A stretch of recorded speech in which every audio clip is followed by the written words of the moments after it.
एक minute ready करा रे.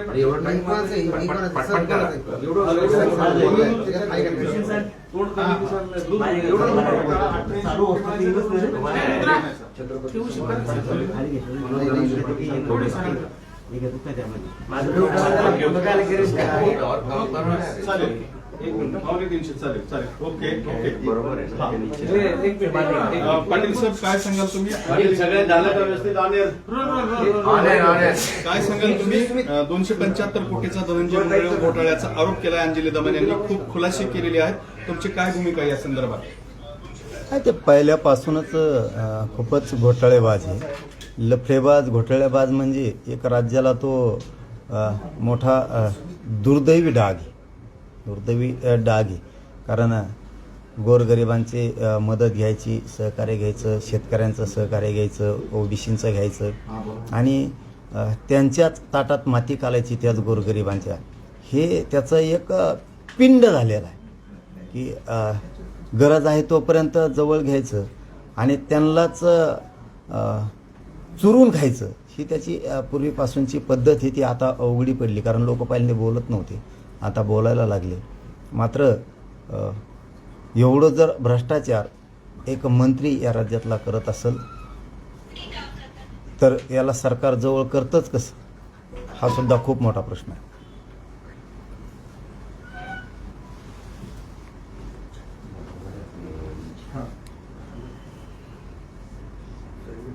पाटील साहेब, तुम्ही सुद्धा बोलला होतात की माझं आता उपोषण संपल्यानंतर धनंजय मुंडेचे अनेक लफडे, अनेक घोटाळे माझ्याकडे आहेत. परळी ते बीड ते मुंबई मी हे सुद्धा एक्सपोज करणार आहे. तुमचं काम कुठवर आलंय? तुम्ही सुद्धा हे सगळं आणणार? मी आता मागं लागणारच आणि मी ज्या ज्या वेळेस मागं लागतो ना त्यावेळेस माणसाला टिकवितो, त्याशिवाय आपण गप नाही बसतो. आपण टिकविणार म्हणजे टिकविणारच. कारण त्याच्या हातून खूप वाईट कृत्य त्याच्या टोळीनं घडून आणलेलं आहे, संतोष भैया देशमुखांचा खून करून. त्यामुळं त्याला तर सुट्टी नाही. आता उद्याच्याला आज माझ्या काही तपासण्या झाल्या की उद्याच्याला मी सुट्टी घेणार आहे आणि सुट्टी घेतल्याच्या नंतर उद्या मी आंतरवालीत जाऊन दर्शन घेऊन शहागडला, अंकुशनगरला जाणार आहे. त्यामुळं मी आता टप्प्याटप्प्यानं बरोबर मागं लागतो. निवडणुकीपूर्वी तुमच्याकडे काही शेतकरी आले होते, असाच काही वेगळा घोटाळा तुम्हाला सांगत होते, ते काय होता? पीक विमाच्या, ते पीक विमा नाही, ते हार्वेस्टरचं काहीतरी अनुदान होतं. त्यासाठी एवढे पैसे मला त्याला द्या असं तो म्हणला होता, मला द्या आणि मग मी तुम्हाला त्याचं ते अनुदान देतो म्हणून त्यांनी ते काहीतरी करोड रुपयाचा हिशोब होता तो काहीतरी त्यांनी ते त्याच्यासाठी दिले होते. कारण हे काय आहे, हे खूपच लुटणार दिसतं राव. हे लयच मोठा बीड जिल्ह्याला कलंक आहे. मात्र आज मात्र बीड जिल्ह्यातली जनता आणखी सावध होईल जनता की आपलाच माणूस आपल्याला चावून खातोय. म्हणजे याच्यात काय जातीपातीचा काही संबंध नाही, याच्यात काही ओबीसीचा संबंध नाही. पापं करायचे गोरगरीब शेतकऱ्यांचे, येणारे विमा खायचा, कुठं अनेक गोष्टी खायच्या आणि गोरगरिबाला मिळू द्यायचं नाही. परत गोरगरिबाचा कैवारी हे असं बीड जिल्ह्यात येऊन दाखवायचं. मात्र बरेच जनतेचे डोळे उघडतील आणि हीच जनता एक दिवस माफ नाही करणार आता बीडचीच. पैसे मागितले होते का? कुणाचं नाव घेतलं होतं शेतकऱ्यांनी? हार्वेस्टरच्या भ्रष्टाचारात शेतकऱ्यांनी तुम्हाला काय कहाणी सांगितली होती? धनंजय मुंडे म्हणले होते ते. धनंजय मुंडे आणि आणखीन एक कोणतरी नाव सांगितलं होतं त्यांनी. नाही ते दुसरं काहीतरी होतं. हो जमा करायला वाटतं, ते नुसता माल फक्त. धनंजय मुंडेचं नाव घेतलं होतं त्या लोकांनी. काय होतं ते? काय नेमकं? शेतकऱ्यांचं हार्वेस्टरचे अनुदान होतं काहीतरी, आता मला आठवण आहे ते. तर त्यावेळेस काहीतरी करोडो रुपयाचा विषय येतो, 13 का 14 करोड असा विषय. वाटल्यास मी त्याची माहिती घेईन पुन्हा तुम्हाला सांगेल. अनुदान तर दिलंच नाही पण पैसे सुद्धा दिले नाही. म्हणजे इतकं दलिंदर वृत्तीचं निघालं ते की गोरगरिबांचे हार्वेस्टरचे असतील, गोरगरीब जनतेचे जमिनी असतील, प्लॉट असतील, हे हडपायच्या काय नाही राव. हे सगळे लोकच सारखेच येते. आता असेच म्हणायची वेळ आली, हे सगळे लोक सारखे आहेत. यांना फक्त त्यांच्यावरतीच प्रेम आहे, बाकीच्या जनतेवरती यांना प्रेमच नाही. त्यांच्याच लोकांवरती यांना प्रेम आहे फक्त, बस. याच्या पलीकडे काही नाही, हे सिद्ध व्हायला लागलं आता. यांना फक्त यांच्याच लोकांवरती प्रेम आहे, बाकी कोणावर प्रेम नाही. आता त्या अंजली दमानी यांनी जे काही घोटाळे सांगितले त्यातले 5 घोटाळे त्यांनी सांगितले. त्या 5 घोटाळ्याचे म्हणून 275 कोटीचा घोटाळा होता. तर टेंडर निघण्याच्या आधीच पैसे देऊन टाकले होते कच्चा माल खरेदी करण्यासाठी, असा सुद्धा त्यात प्रकार झाल्याचं अंजली दमानी यांनी सांगितले. काय वाटतं तुम्हाला हे घोटाळा? शॉकिंग हो, असं तर शॉकिंग विषय. गोरगरिबांच्या शेतकऱ्यांचे रात्रंदिवस कष्ट करतात, त्यांचं तरी रक्त नका पिऊ रे. तुमच्या नेत्यानं गोरगरीब लोकांची दलिंद्री पार करायसाठी, कळत असलं त्या धनंजय मुंड्याला तर बघ जरा, गोरगरीब लोकांची दलिंद्री पार करायसाठी देवाचं रान करून तो समाज वर आणला आणि तो पुरा मातीत मिसळीला. इतकं पैशासाठी आणि दुसऱ्या जातीवर जळतो, जातीवाद करतो, यासाठी पुरतं संपून घेतलं आणि संपवलं. राहिली थोडीफार उरली सुरली तेवढी तरी ठेव. तरी पण सरकार असल्या लोकांना सांभाळतंय म्हणल्याच्या नंतर राज्यात जनतेलाच रस्त्यावर यावं लागणार, त्याशिवाय सरकार ठेकायला नाही. हे सगळे पैसे होते ते डायरेक्ट बँक अकाउंटला ट्रान्सफर करण्याची व्यवस्था होती सुरुवातीला, मात्र ती बदलून त्यांचं टेंडर करण्याचा निर्णय धनंजय मुंडेंच्या अध्यक्षतेखाली झाला होता. म्हणजे हे जर डायरेक्ट अकाउंटला गेले असते तर या सगळ्या पैसा, म्हणजे हा 275-300 कोटीचा सगळा लाभ जो आहे तो शेतकऱ्यांना झाला असता. मग त्याच्याकडे वळविल्यामुळे त्याला खाता आले. याने बहुतेक मग आता विम्यात खाल्ली असतील. आणखीन काय माहिती आहे तिकडून, आता अधिकृत आली नाही आणखीन परळी तालुक्यातून. जे शेततळे होते, जे रोजगार हमीचे काही कामं होते, हे झालेलेच नाही. जणून असेच उचलले गेले. शेततळे, काही घरकुलं, विहिरी, हे सुद्धा प्रकरण त्याच्यात बरेचसे. पण आता अधिकृत माहिती आल्याच्या नंतर आता हे होणारच आहे. आता होणार आहे, पाप झाकणार नाहीये आणि कोणताही माणूस त्याला जवळ करणार नाही इथून पुढे. आता त्यांच्या जातीतला सुद्धा नाही करणार. भगवानगडाने दिलेला पाठिंबा काढून घ्यावा असे दमानी होणार आहे. आणि काढ नाही तर ठुई, काय करायचं आम्हाला? काढ नाही तर ठुई, का करायचं तर कर. जे दिसायचं ते राज्यासमोर चित्र दिसलेले, जे बोलायचं ते तुम्ही आता बोलून गेलेले. त्यामुळे आता किती सारवासारव करून उपयोग नाहीये.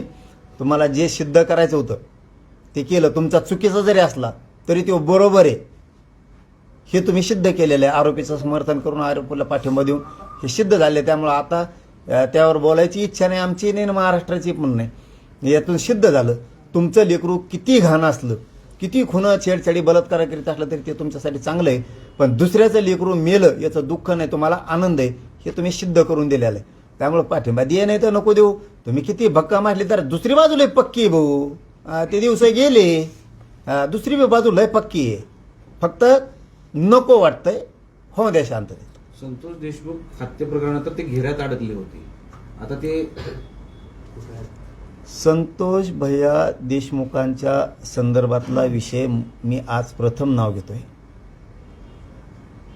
अजितदादा पवार आणि फडणवीस साहेब जर ह्यो बाहेर राहून येणे जर असे पुरावे नष्ट केले आरोपी सांभाळायला, ह्यो पुरावे नष्ट करतोय अशी आम्हाला शंका येते धनंजय मुंडे. तर जबाबदार तुम्ही दोघं राहणार आहे. अजितदादांवरती जी आज तरुण पोरांची जी फळी आहे ही थोडी मानायला लागली थोडी, तर ही पुरी फळी अजितदादांच्या विरोधात जाणार आहे. कारण आरोपी लपवायला सुद्धा धनंजय मुंडे जबाबदार आहे, तोच लपवतोय अशी शंका आहे. खून करायला त्यानेच पाठवलंय, खंडणी मागायला सुद्धा त्यानेच पाठवलंय धनंजय मुंडेंनीच. आणि पुरावे नष्ट करण्यासाठी यांना मोबाईल सापडत नाहीत. त्या एकाने कोणातरी घरी ठेवलाय, फेकून काय दिला घरून ठेवला असं पुढं, तो एक आरोपी सापडत नाही. हे साखळे अटक करत नाहीत पूर्ण संघटित गुन्हेगारीची. याचा अर्थ असा दिसतोय की तो धनंजय मुंडे कुठंतरी एका अधिवेशनात अजितदादांसमोर बोलला की माझ्यावरती अजितदादाचे एवढे उपकार आहेत की माझ्या मेल्याच्या नंतर धूर जरी निघाला तरी त्या धुरातून उपकार फेटणार नाहीत. याचा अर्थ आम्हाला आता असा संशय यायला लागलाय अजितदादाला सुद्धा काही गोष्टी माहीत असून ते पाठराखण करतात की काय. आजपर्यंत आम्ही हा विषय काढला नाही, पण आता आम्हाला काढायची वेळ आली.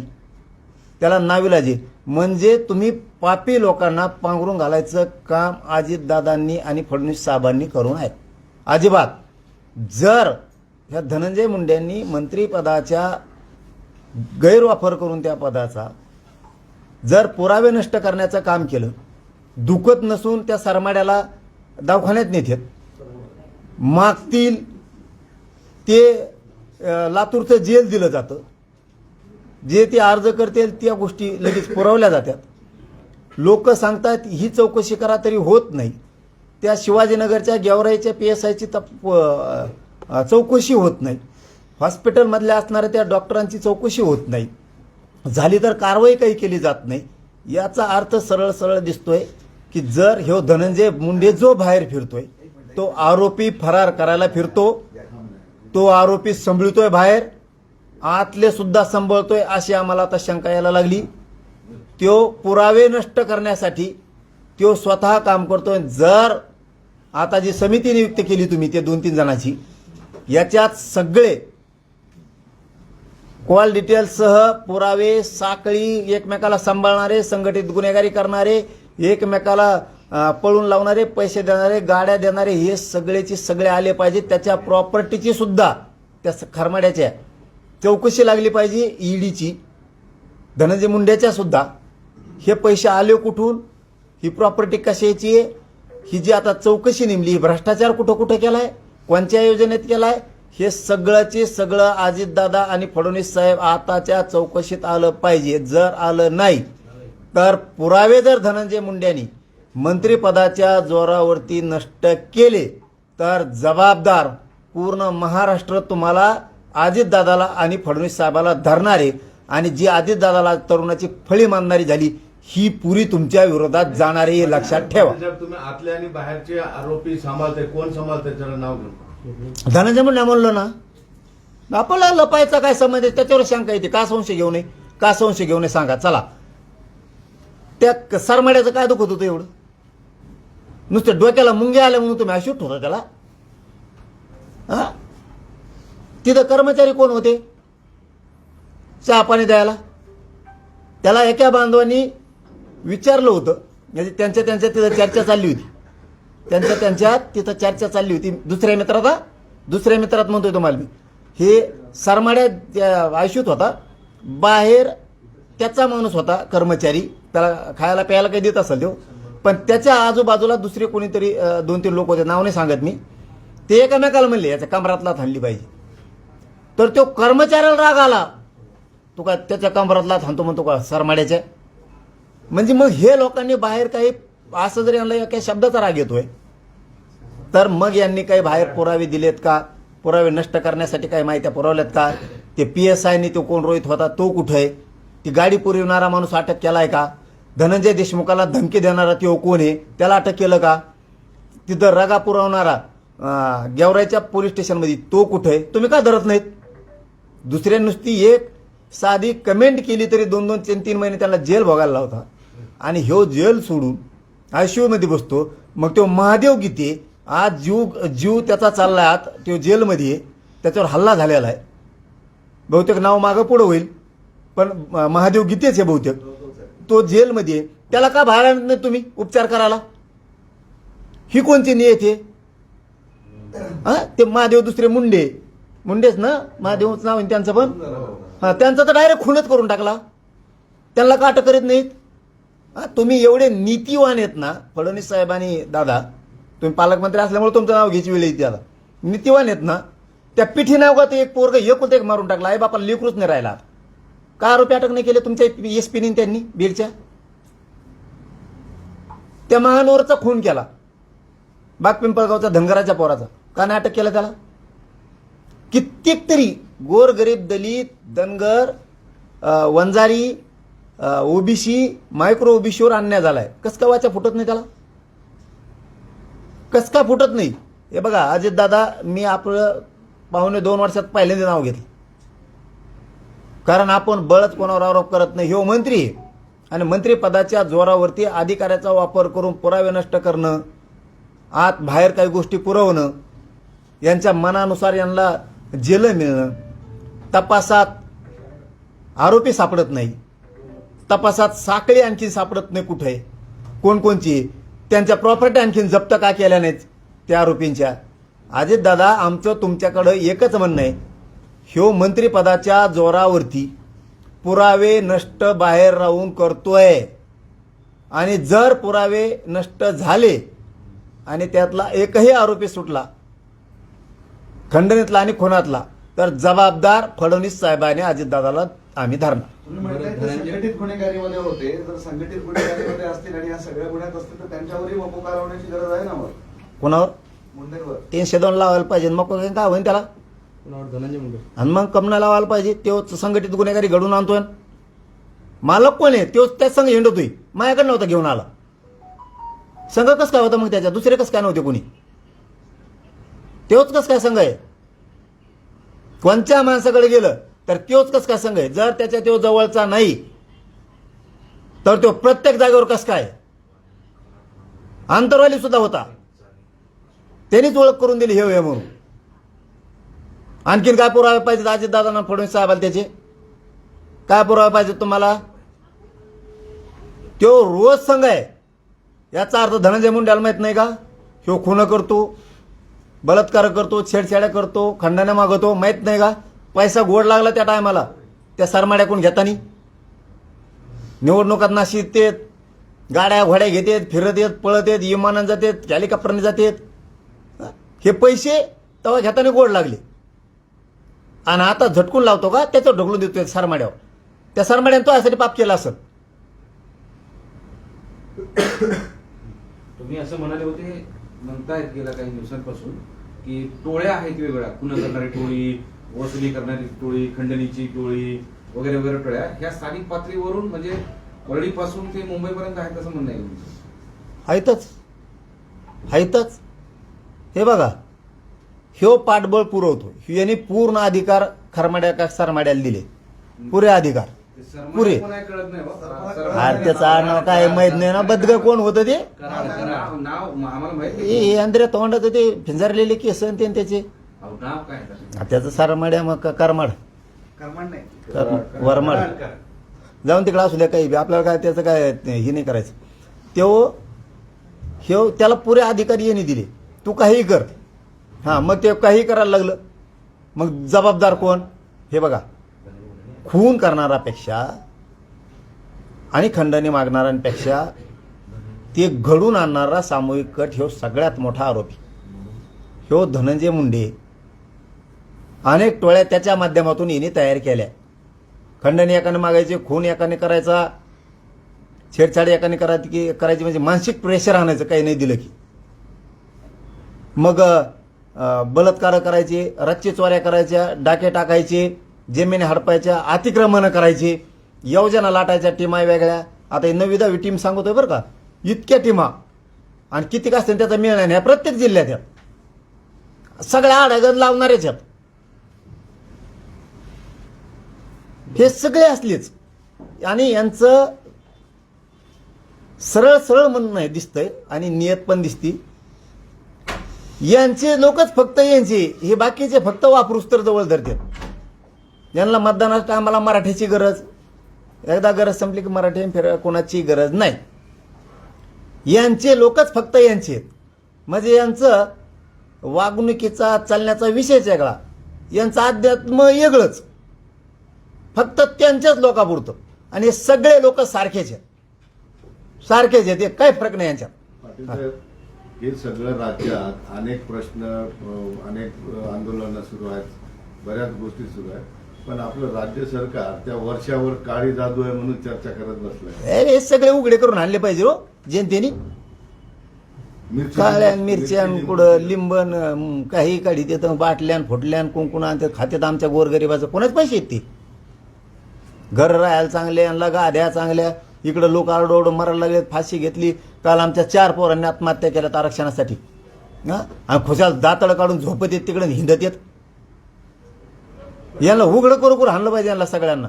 नुसतं आरक्षण देणं व्हायना आमच्या हक्काचं असून यांना. हे गंभीर आरोप केलेत. मग आता या आरोपांच्या शेवटी धनंजय मुंडेंनी राजीनामा द्यावा असं तुमचं म्हणणं आहे का? त्यांच्यावर कारवाई व्हावी का? मग मुख्यमंत्र्यांनी त्यांच्यावरती बाजूला करावं का? हकालपट्टी करावी का? काय वाटतं? त्याला 50 दे रे, पठ्ठ्याला काही फरक नाही पडत आम्हाला. काय फरक नाही पडत. तुम्ही किती वा टाकणारच मधी. फक्त चौकशीवर बोललोय मी. की ह्यो माणूस त्याचा आहे. प्रत्येक माणसाकडे ह्यो जात आणि त्यो असतो. माझ्याकडे आलता तवा होता. नाही, प्रश्न असा हा आहे तेच प्रश्नाचं उत्तर देतो मी की ह्योच माणूस आहे. सगळा करता करविता हे आहे. त्याच्यामुळे याच्यावरती जी आता चौकशी लावली कोणती तरी 2-3 जणांची, ती SIT, CID आणि ED हे सगळे लावून याचा पूर्ण CDR दुसऱ्या मोबाईलवरून बोलत असेल ड्रायव्हरायच्या कोणाच्या त्यांच्या मित्राच्या, हे घ्या, ह्यो खुनामध्ये असणारच, त्याच्यावर गुन्हा दाखल होणं गरजेचं. काय होतं, मंत्री किती होऊन द्या ना त्याला, मध्ये जाऊ द्या त्याला. बरं, हे धनंजय अकालपट्टी करणं गरजेची का आता? आता अजितदादांना सांगितलं आहे, पुरावे जर नष्ट झाले तर जबाबदार तुम्ही आणि फडणवीस आहे. बरं, धनंजय मुंडेंवर एक गंभीर आरोप जो पीक विमाचा होतोय.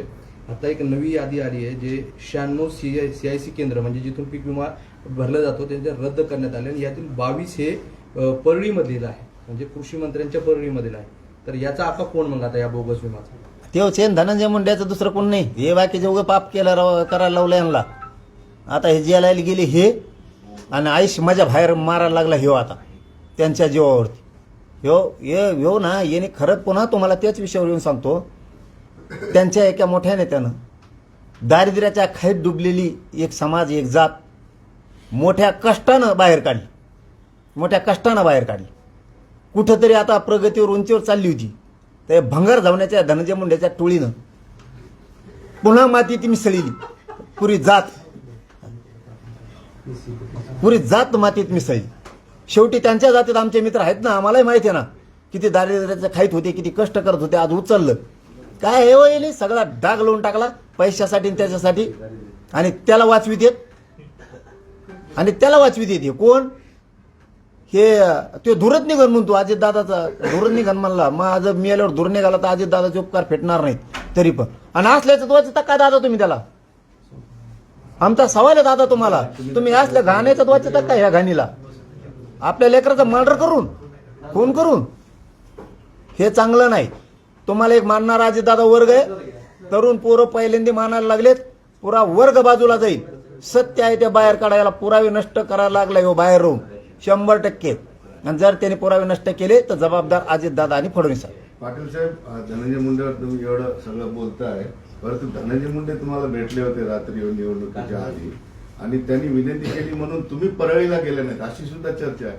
मी राज्यात कुठंच गेलो नाही. त्यावेळेस जाहीर केलं होतं मी 4 तारखेला आपल्या मीडियाच्या समक्ष.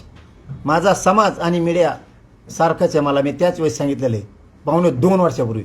ह्यो शब्द मीडियाच्या बद्दल कोणी नाही बोलत. जेवढाच माझा समाज माझ्यासाठी आहे ना, तेवढीच मीडियावर यांना चोरून आपण काही केलंच नाही. त्याच वेळेस सांगितलं होतं, आपली समीकरण हुकलं, मी राज्यात कुठंच जाणार नाही, आणि कुठंच नाही गेलो. त्या दिवशी रात्री काय बोलले होते? आता काल सांगितलं ना, काय बोललंय ते, दुसरं काय बोलत आहे. त्यांनी लय चुकीचं पाऊल उचललं. मी त्याला सांगितलं होतं, धनंजय देशमुखला धमकी दिली, तो लोक आवरेव. त्यांनी आवरायचं सोडून त्यांनी राज्यात टोळ्याच्या आहेत त्याच्या, हिंगोलीला एक टोळी, त्या गंगाखेडला एक टोळी, ह्या अशा टोळ्या, इकडं नगरकडं काही टोळ्या, बीड जिल्ह्यातल्या काही टोळ्या उठविल्या आणि माझ्या विरोधात गुन्हे दाखल करायला लावले. मी संतोष भैयाला न्याय द्या म्हणून चपळानं हाणायला लागला फोटोला. अरे तो हे चिल्लर माकडं टोळी चटणीला पुरायची नाही आम्हाला, पण आम्ही नको म्हणतो तिकडं. बदग्या चिलट पाळलेली ते, तुला वाटतं तुमच्या अंगात रक्त आहे ना, आमच्या अंगात काय आहे? तुला वाटतं तो आज जातीवर तू ओलय प्रेम आहे ना, आपलं नाही का पठ्ठ्या, आपलं बे मराठ्यावर प्रेम आहे ना. तू कोण? धनंजय मुंडे आहे. टोळी चालितो आणि गोरगरीब लोकांना मारतो. निवडणुकीच्या काळात मोठं होताना मराठी लागते, आणि गरज संपली की मग मराठी नाही लागत. तुम्ही आता असं म्हणाले की धनंजय मुंडे मला त्यावेळेस भेटायला आले होते, आणि मी त्यावेळेस म्हणालो होतो की संतोष देशमुखला तुमचे लोक धमक्या देत आहेत. ते झालं होतं त्यावेळेस? तसं नाही हो, उलट जोडी पाटील साहेब, त्या दिवशी रात्री तेव्हा संतोष देशमुखचा काय समज? धनंजय मुंडे तुमच्या पाया पडले अशी सुद्धा प्रसार माध्यमांमध्ये बातम्या छापून आल्या. नाही ते मी सांगितलं हो काल त्याच्यावर बी, की जे बोलणं झालं ते झालं.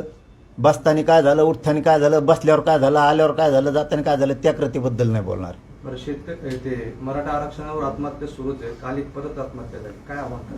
मी पुन्हा बाबा हात जोडतो तुम्हाला, एकही मराठ्याच्या लेकरांना आत्महत्या करू नका. कोणी नाही बाबा हो कोणाच. प्रत्येक जण आपापल्या लोकांवर प्रेम करायला लागलाय आणि सगळं आपल्या विरोधात आहेत. तुम्हाला आरक्षण देणार आहे, 1 वर्ष रिपीट करा, 2 वर्ष रिपीट करा, पण कुणी आत्महत्या करू नका.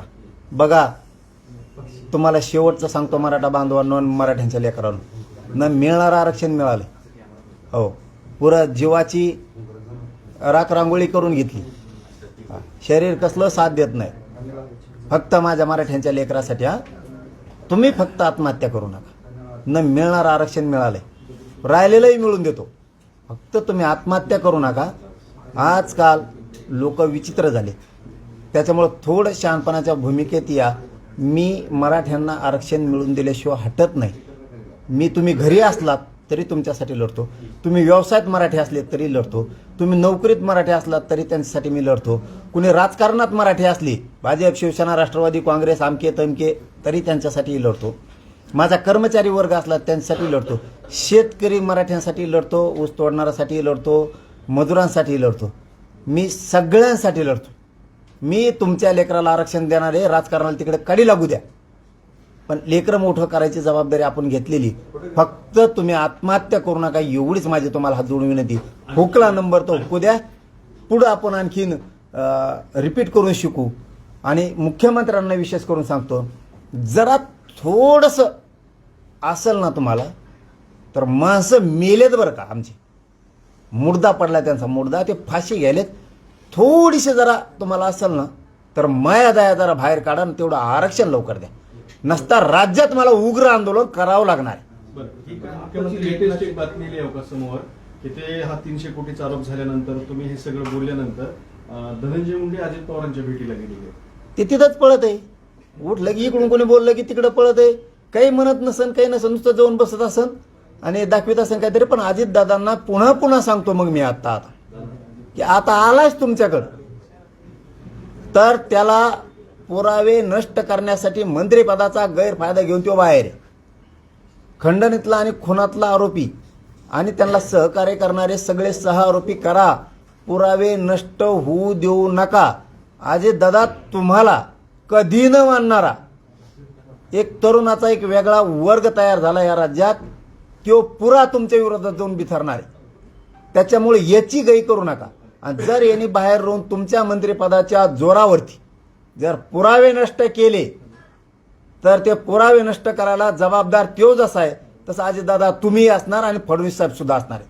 हे मात्र लक्षात राहू द्या. माझ्या संतोष भाईवर अन्याय होता कामा नये. ही जी भेट होतीये धनंजय मुंडे अजित पवार, या भेटीतून काही साध्य होईल का? धनंजय मुंडेंना काय म्हणजे फेवर केलं जाईल वगैरे असं वाटतं? काय माहिती हो, काय करते तिकडे. आता मला तिकडे काय दिसत इतक्याला आमचं इथं भिताडात येईल. ठीक आहे, चालेल. धन्यवाद. आभारी. विचारलं काय राहिलं का?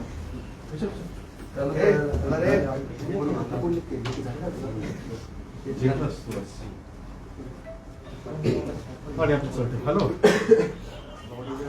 हॅलो, हा